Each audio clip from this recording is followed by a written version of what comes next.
Hi friends, equity సమర్పించే market సెట్లోకి స్వాగతం. ఇక ఒక 5-6 days consolidation and directionless market తర్వాత ఈరోజు నిఫ్టీలో ఒక క్లియర్ బ్రేక్అవుట్ రావటం చూసాం. సో వీక్లీ ఆప్షన్స్ ఎక్స్పైరీ అనుకోవచ్చా, లేదంటే యుఎస్ లో ఏదైతే ఫెడ్ మీట్ ఉందో 16th, 17th ఆర్ 18th దాని రిజల్ట్ ముందే డిస్కౌంట్ చేసిందా, ఏదైనప్పటికీ ఫస్ట్ హాఫ్ మొత్తం కూడా 25,000 దగ్గర ఆప్షన్స్ అనేది ప్లే అవటం చూసాం. సో 9:50 నుంచి ఆల్మోస్ట్ 2 o'clock వరకు మార్కెట్ ఎటు కూడా కదలేదని చెప్పుకోవచ్చు. జస్ట్ 30-40 పాయింట్స్ మూమెంట్లో ఉన్న మార్కెట్ 25,000 దగ్గర ఏదైతే కాల్ పుట్ ఆప్షన్స్ ఉన్నాయో అవన్నీ కూడా రీటైల్ ట్రేడర్స్ నుంచి బర్న్అవుట్ చేసినాక 2 o'clock exactly with in 15 minutes market చూస్తే కనుక 25,010 నుంచి 25,230 అంటే ఫస్ట్ లెగ్ ఆఫ్ ర్యాలీలో 15 minutes లో 230 పాయింట్స్ పర్యటన చూసాం. ఇంకా దాని తర్వాత మనకు చూస్తే కనుక 215 to 330 అంటే ఈ 1 hour 15 minutes లో నాన్ స్టాప్ ర్యాలీ. ఏ బార్ లో కూడా హాఫ్ అన్ అవర్ చార్ట్ లోకి వెళ్ళి చూస్తే కనుక ఏ బార్ లో కూడా నెగటివ్ అనేది రాలేదు. అఫ్కోర్స్ లాస్ట్ 15 minutes లో కొద్దిగా ప్రాఫిట్ బుకింగ్ వస్తుంది కాబట్టి మార్కెట్ స్వల్పంగా రియాక్ట్ అయ్యి probably about 350 points 390 points plus దగ్గర ఈరోజు నిఫ్టీ క్లోజ్ అవటం చూసాం. సో ఈరోజు మూతోటి క్లోజింగ్ బేసిస్ తో కూడా మనం కంపేర్ చేస్తే కనుక ఓపెన్ మనం చూస్తే 25,059, high 25,433 and close 25,388. So all time high ఏదైతే మన గతంలో చూసామో couple of weeks back, so దాన్ని క్లియర్ గా పియర్ చేయడం చూసాం మనం. 2nd September రోజు ఏదైతే వచ్చిందో అంటే 10 days బ్యాక్ ఏదైతే ఆల్ టైమ్ వచ్చిందో దాని అబౌవ్ క్లోజ్ అవటం చూసాం. అండ్ ఇవాళ క్లోజింగ్ ని బట్టి మనం చూస్తే కనుక ఈ రోజు లో ఏదైతే ఉందో 24,941 ఎగ్జాక్ట్లీ 20-day మూవింగ్ యావరేజ్ కూడా అక్కడే ఉంది 24,954. అదొక key support point for the next couple of days అన్నట్టు ఉంటుంది. అండ్ అప్పర్ సైడ్ మనకు చూస్తే కనుక అన్చార్టెడ్ జోన్ ఉంది కాబట్టి 25,600 నుంచి 25,800 లెవెల్స్ అనేది ఓపెన్ అప్ అయిపోవటం చూసాం. సో ఈ రోజు వచ్చిన rally its only because of weekly ఎక్స్పైరియా లేదా అనేది మనకి రేపు తెలుస్తుంది కాబట్టి ఒక్క రోజు కోసం వి షుడ్ వెయిట్. అండ్ రేపు కనుక 25,333 కింద క్లోజ్ అయితే ఈ బ్రేక్అవుట్ వచ్చింది మనకు కన్ఫర్మేషన్ అని చెప్పుకోవచ్చు. అండ్ నిఫ్టీలో మనకి చూస్తే కనుక అన్ని స్టాక్స్ కూడా ఈరోజు పాజిటివ్ రేటెడ్ అయ్యాయి. ఒక్క నెగటివ్ స్టాక్ కూడా లేదు. ఓన్లీ డిఫరెన్స్ ఏంటి అంటే కనుక అగ్రెసివ్ గా షార్ట్ ఉన్న సెక్టర్స్ బాగా పెరగటం చూసాం. For example banking and public sector enterprises and కొన్ని స్ట్రెంగ్త్ ఉన్న స్టాక్స్ ఆర్ సెక్టర్స్ మనకి చూస్తే కనుక ప్రాబ్లీ అవి ఒక న్యూ హైస్ కూడా రావటం చూసాం. కొన్ని స్టాక్స్ మనం తీసుకుంటే కనుక అపోలో హాస్పిటల్ కానీ, దివీస్ కానీ, సన్ ఫార్మా, బజాజ్ ఆటో, బ్రిటానియా, హిందుస్థాన్ లీవర్, ఐటీసీ అంటే మోస్ట్ ఆఫ్ ద ఎఫ్ఎంసీజీలో ఇంకా ఈ రోజు కూడా ర్యాలీ కొనసాగి ఒక న్యూ హైస్ దగ్గర క్లోజ్ అవటం చూసాం. ఇక అదర్ నేమ్స్ లైక్ మెటల్స్ ఇప్పుడే అనుకున్నట్టు హిండాల్కో కానీ, జేఎస్డబ్ల్యూ స్టీల్ ఇవన్నీ కూడా కొంచెం పెరగటం చూసాం. అండ్ నెక్స్ట్ బిగ్ మూవర్స్ మనం చూస్తే కనుక బ్యాంకింగ్ ఫైనాన్షియల్స్ లో శ్రీరామ్ ఫైనాన్స్ కానీ అదర్ నేమ్స్ ఏవైతే నిఫ్టీలో ఉన్నాయో కోటక్, హెచ్డిఎఫ్సి కూడా అప్ మూవ్ అవటం చూసాం. అండ్ ప్రాబ్లీ కొద్దిగా వీక్ గా ఉన్న సెక్టర్ ఏది అనొచ్చు అంటే లెస్ పెరిగిన stocks crude related stock and ఫార్మాగా చెప్పుకోవచ్చు. So Divi's lab, Sun Pharma లాంటివి కొద్దిగా సబ్డ్యూడ్ గా ఉన్నాయి. అఫ్ కోర్స్ అవి కూడా 0.5% వరకు పెరిగాయి కానీ బట్ కంపేర్ టు నిఫ్టీ అవి పార్టిసిపేషన్ అంతగా లేదని చెప్పుకోవచ్చు. ఇక క్రూడ్ రిలేటెడ్ స్టాక్ ఏదైతే ఉందో Asian paints and insurance company like SBI life లో కూడా స్వల్ప రియాక్షన్ రావటం చూసాం. నెగిటివ్ అయితే కాదు కానీ బట్ ఎక్కువ పెరగలేదని కూడా మనం చెప్పుకోవచ్చు. ఇక బ్యాంక్ నిఫ్టీ విషయానికి వస్తే కనుక ఒక క్యాచ్అప్ మోడ్ లోకి వెళ్ళటం చూసాం మనం ఈరోజు. సో ఆల్మోస్ట్ ఒక స్టేజ్ లో అయితే ఒక swing high or probably resistance point cut చేస్తుంది అనుకున్నాం బట్ అక్కడి నుంచి ఫిజిల్ అవుట్ అవటం చూసాం. సో సేమ్ ప్యాటర్న్ మనకి నిఫ్టీలో ఏదైతే ఉందో అదే ఎగ్జిబిట్ అవటం చూసాం. 51,000 నుంచి 51,878 దాకా వెళ్ళటం చూసాం. అండ్ క్లోజింగ్ మనకి చూస్తే కనుక 51,770 అంటే 100 పాయింట్స్ కింద క్లోజ్ అవటం చూసాం టాప్ నుంచి కనుక మనం చూస్తే. సో ఇన్ని రోజులు మనం ఒక లెవెల్ గురించి మాట్లాడుకుంటున్నాం ఏదైతే 51,877 ఉందో ప్రాబ్లీ 1st August వచ్చింది. అది బ్రేక్ వస్తేనే ఒక బ్రేక్అవుట్ చార్ట్ గా పరిగణిస్తాం. సో నిఫ్టీలో బ్రేక్అవుట్ వచ్చింది కానీ బ్యాంక్ నిఫ్టీలో ఇంకా బ్రేక్అవుట్ అనేది కనపడలేదు మనకి. సో ఈ స్టేజ్ లో probably bank Nifty or bank stocks ఏమైనా ఉంటే కనుక ఎస్పెషలీ పబ్లిక్ సెక్టర్ బ్యాంక్స్ ఏవైతే ఉన్నాయో except for SBI, PNB, bank of Baroda వీటిలో డెఫినెట్లీ కొద్ది ప్రాఫిట్స్ అనేది బుక్ చేసుకోవచ్చు. ఎందుకంటే ఈ రెండు కూడా below 200 moving average trade out చేస్తున్నాయి. అదర్వైజ్ బ్రేక్అవుట్ కోసం వెయిట్ చేయమని సజెస్ట్ చేస్తాం ఇన్ కేస్ బ్యాంక్ నిఫ్టీలో ట్రేడ్ చేయాలి అంటే.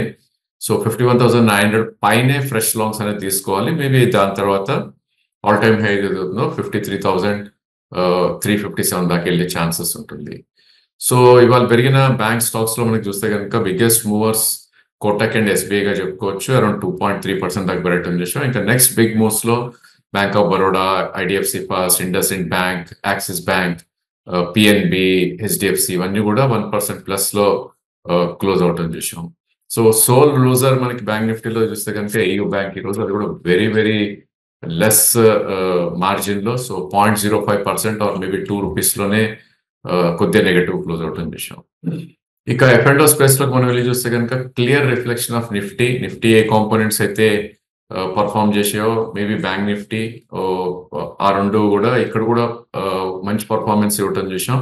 So banking and financials big movers గా చెప్పుకోవచ్చు. Can Fin Home highest gainer, in fact ఎఫ్&ఓ స్పేస్ లో 5% పెరిగింది. దాని తర్వాత ఎల్ఎన్టీ ఫైనాన్స్ అబౌట్ 4%. ఆ విధంగానే LIC housing, Chola, AB capital ఇవన్నీ కూడా పెరగటం చేసాం. ఇక మెటల్స్ లో biggest short covering single day ఈ రోజు రావటం చేసాం. సో నిఫ్టీ ఎప్పుడైతే ఆల్ టైమ్ హై ఇచ్చిందో across the board short covering వస్తుంది. Especially beat and down sectors బాగా షార్ట్ కవరింగ్ గురవుతాయి కాబట్టి metals, Nalco, NMDC, Hindalco, Vedanta, Hindustan copper ఇవన్నీ కూడా పెరగటం చేసాం. Same reflection of public sector enterprises, SAIL, BHEL, Can Bank, IOC, REC, PFC లాంటివి. కొన్ని high beta names like Bosch, IEX, కొన్ని cement names and mid cap ఐటీలో కొద్దిగా బయింగ్ రావటం చూసాం. ఇక ఈరోజు biggest loser and basically worst hit stock ఏది అంటే కనుక గ్రాన్యూల్స్ చెప్పాలి. సో ఒక న్యూస్ రావటం చూసాం మన గ్రాన్యూల్స్ లో. యుఎస్ఎఫ్డిఏ ఏదైతే ఉందో ప్రాబ్లీ 483 ఫామ్ ఇష్యూ చేశారు వాళ్ళకని కొన్ని అబ్జర్వేషన్స్ లో. అండ్ ప్రాబ్లీ డేటా బ్రీచ్ అన్న ఒక న్యూస్ కూడా రావటం చూస్తున్నాం కాబట్టి ఈ స్టాక్ అబౌట్ 17% కరెక్ట్ అవటం చూసాం. స్టాక్ 690 నుంచి ఆల్మోస్ట్ 560 దాకా కరెక్ట్ అయింది, about ₹130. And volume is very huge. So general ఇంత ప్రైస్ పడినప్పుడు వాల్యూమ్ అవ్వకపోతే వరీసం అయితే కాదు, బట్ వాల్యూమ్ లో పడింది కాబట్టి some big institutions are maybe serious players ఎవరైతే ఉన్నారో వాళ్ళు డంప్ చేశారన్న ఒక క్లియర్ ఇండికేషన్ మనకు వస్తుంది. సో యావరేజ్ వాల్యూమ్ మనకి గ్రాన్యూల్స్ లో చూస్తే కనుక 20 lakhs to probably good day 60-70 lakhs అయ్యేది. ఈరోజు 3.8 crores వాల్యూమ్ జరిగింది. ప్రైస్ వాల్యూమ్ బ్రేక్అవుట్ వచ్చింది కాబట్టి ఈ స్టాక్ లో అప్రమత్తంగా ఉండాలి. బట్ గుడ్ థింగ్ ఏంటంటే 495 దగ్గర ఒక మేజర్ సపోర్ట్ ఉంది స్టాక్ కి. సో 565 దగ్గర ఉంది. మేబీ ఇంకో ₹50-60 పడితే కనుక అట్రాక్టివ్ రిస్క్ టు రివార్డ్ కి అది వస్తుంది కాబట్టి అక్కడ one should try to look at with keeping a stop loss. And దాని స్పిల్ ఓవర్ మనకు తెలిసిందే, జనరలీ ఒక సెక్టర్ లో ఒక స్టాక్ బీట్ అండ్ డౌన్ అవుతే వాటి సిస్టర్ కన్సర్న్స్ ఏవైతే ఉన్నాయో వాటిలో సెల్ ఆఫ్ వస్తుంది కాబట్టి ప్రాబ్లీ బయోకాన్ ఒక 2% పడింది. లారస్ ల్యాబ్స్ స్వల్పంగా నష్టపోవడం చేసాం. ఇక్కడ కూడా క్రూడ్ రిలేటెడ్ స్టాక్స్ లో కొద్దిగా సెల్ ఆఫ్ రావటం చేసాం. So stocks like Apollo tyre కానీ లేదంటే అదర్ నేమ్స్ కొంచెం వీక్నెస్ అనేది ఎగ్జిబిట్ చేసాయి, but not a big deal actually. And cash segment లో మనం వెళ్ళి చూస్తే కనుక new set of stocks emerge అయ్యాయి. అగైన్ ఒక న్యూ హైస్ ఫార్మ్ అయిన స్టాక్ లో మనం చూస్తే కనుక ప్రాబ్లీ పానేషియా కానీ, జొమాటో, కిమ్స్ ఇవన్నీ కూడా మనకి నోన్ నేమ్సే. అఫ్ కోర్స్ టాప్ నుంచి కొద్దిగా ఫిజిల్ అవుట్ అయినప్పటికీ ఒక న్యూ హైస్ మాత్రం అచీవ్ అవటం చూసాం. లోస్ నుంచి పెరిగిన స్టాక్ లో కాబరా ఎస్టిమేషన్ 13% పెరిగింది. వాడిలా, ఎల్జీ, నజారా, గ్రావిటా, ప్రెస్టేజ్, నవా, మన హైదరాబాద్ బేస్డ్ కంపెనీ ఇవన్నీ కూడా బిట్వీన్ 3 to 7% దాకా కూడా పెరగటం చూసాం. ఇక వీకెండ్ స్టాక్స్ లోకి మనం వెళ్ళి చూస్తే కనుక ప్రాబ్లీ నథింగ్ గ్రేట్, ఎందుకంటే ఎక్కడ కూడా సెల్ ఆఫ్స్ అయితే కనపడలేదు except for stocks like Infibeam లాంటివి. I think below 200 day moving average కూడా వచ్చేయటం చూసాం. అదర్వైజ్ స్టాక్స్ లైక్ స్పిక్ కానీ, రెమాండ్ కానీ, యాంటనీ వేస్ట్ కానీ, లేదంటే Jackson Pharma, Dabur, NRB bearing వీటన్నిటిలో కూడా కొద్దిగా సెల్ ఆఫ్ అనేది గురవడం చేసాం. That's only pure profit taking గా చెప్పుకోవచ్చు. సో ఇక స్టాక్ టు వాచ్ లో దీపక్ ఫర్టిలైజర్స్ తీసుకోవడం జరిగింది మనం. రీజన్ ఏంటి అంటే కనుక ఈ స్టాక్ 26th August రోజు ఒక టాప్అవుట్ అయింది, బ్రేక్అవుట్ తర్వాత 11.24. సో జనరల్లీ ఎప్పుడు కూడా స్టాక్ బ్రేక్అవుట్ అయినప్పుడు ఒక రిట్రేస్మెంట్స్ అనేవి జరుగుతాయి, వాటి కోసం వెయిట్ చేయమని మనం ఆల్వేస్ చెప్తుంటాం కాబట్టి ఇప్పుడు ఆ టైం వచ్చింది అనిపిస్తుంది. రీజన్ ఏంటంటే 11.24 నుంచి 1000 దాకా కరెక్ట్ అయింది స్టాక్. సో ₹124 టాప్ నుంచి చూస్తే కనుక మేబీ అరౌండ్ 10 to 11% కరెక్ట్ అవటం చేసాం. అండ్ సెకండ్ గుడ్ థింగ్ ఏంటంటే ఈ స్టాక్ అరౌండ్ 964 లో ఒక మేజర్ సపోర్ట్ ఉంటుంది. ఈ బార్ ఏంటంటే 21st August వచ్చిన బార్ ఒక సపోర్ట్ పాయింట్ ఉంటుంది కాబట్టి లో లెవెల్స్ మేబీ అక్కడ దాకా కొనే ప్రయత్నం చేయాలి 964 దాకా. బట్ యాజ్ ఎ ట్రేడర్ మనం ట్రేడింగ్ ఎప్పుడు చేస్తున్నప్పుడు కూడా స్టాప్ లాస్ ఉండాలి కాబట్టి 937 కింద స్టాప్ లాస్ పెట్టుకోవాలి. ఎందుకంటే ఒకవేళ మార్కెట్ డౌన్ టర్న్ తీసుకుంటే కనుక ఇవి ఇంకా కరెక్ట్ అయ్యే ఛాన్స్ ఉంటుంది. బట్ లాంగ్ టర్మ్ ఇన్వెస్టర్స్ ఎవరైతే ఉంటారో వాళ్ళు they should do SIP kind of level ఇలాంటి స్టాక్స్ లో అని చెప్పొచ్చు.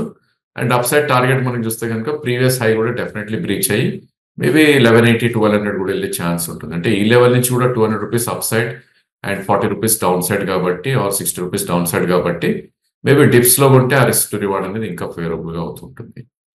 సో మనం ఇప్పుడు చూస్తున్నాం లాట్ ఆఫ్ స్టాక్స్ ఏవైతే ఉన్నాయో especially mid cap and small cap charts లోకి వెళ్ళి చూస్తే కనుక లాట్ ఆఫ్ డిస్ట్రిబ్యూషన్ ప్యాటర్న్స్ కనిపిస్తున్నాయి. సో ఆ ప్యాటర్న్స్ ఎలా ఉన్నాయంటే 2 days 20% పెరిగిపోతే అండ్ దాని తర్వాత 20% మెల్లగా రిట్రేస్ అవుతూ కిందకి వచ్చేస్తాం. సో ఇలాంటి ప్యాటర్న్ టిపికలీ డిస్ట్రిబ్యూషన్ ప్యాటర్న్స్ అంటాం. So stock selection is very important and lot of stocks ఏవైతే ఉన్నాయో బిలో 200 కూడా మూవింగ్ యావరేజ్ ట్రేడ్ అవుతున్నాయి. వాటి జోలికి వెళ్ళొద్దని మా సజెషన్.